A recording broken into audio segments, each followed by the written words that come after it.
Hai, Assalamualaikum dan selamat sejahtera geng. Okey, ke depan saya ni karburator RZ Catalyzer. Dekat sini saya nak tunjuk sikit lah. Okey, kalau karburator original untuk RZ Catalyzer ni dia datang macam mana dan barang dia macam mana geng. Okey, untuk original kalau betul-betul ori, part number dia ni geng. 5PV E410100. Okey, original HLY dia buatan Thailand bukan kopi Thailand ke apa, bukan. Ni 100% original daripada HLY geng. Okey, dia akan datang macam ni lah.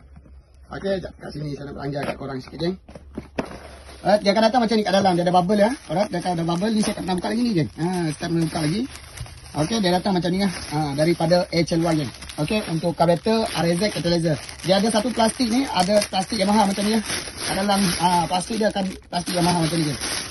Alright, senang je nak start. Okey, ni dia untuk karburator RZ Catalyzer original dekat sini dia akan ada chop mi kuning. Alright, posisi ni dia akan ada chop 5PV lah. Alright, kalau catalyzer ni original dia macam ni, dia akan belengkuk sikit. Kalau mili dia ke atas je, tapi kalau mili original HLY dia tak ada protection geng. Okey, yang ada catalyzer saja bang. Alright, yang mana nak dapatkan karburator ni? Okey, nanti saya akan letakkan beg kuning kat bawah. Harga semestinya murah, tak sampai 300 pun geng. Okey, tak sampai 300 pun. So yang mana nak dapatkan karburator ni, saya akan letakkan beg kuning kat bawah. Alright, yang cari barang original boleh cari dengan saya DK geng. Mantap.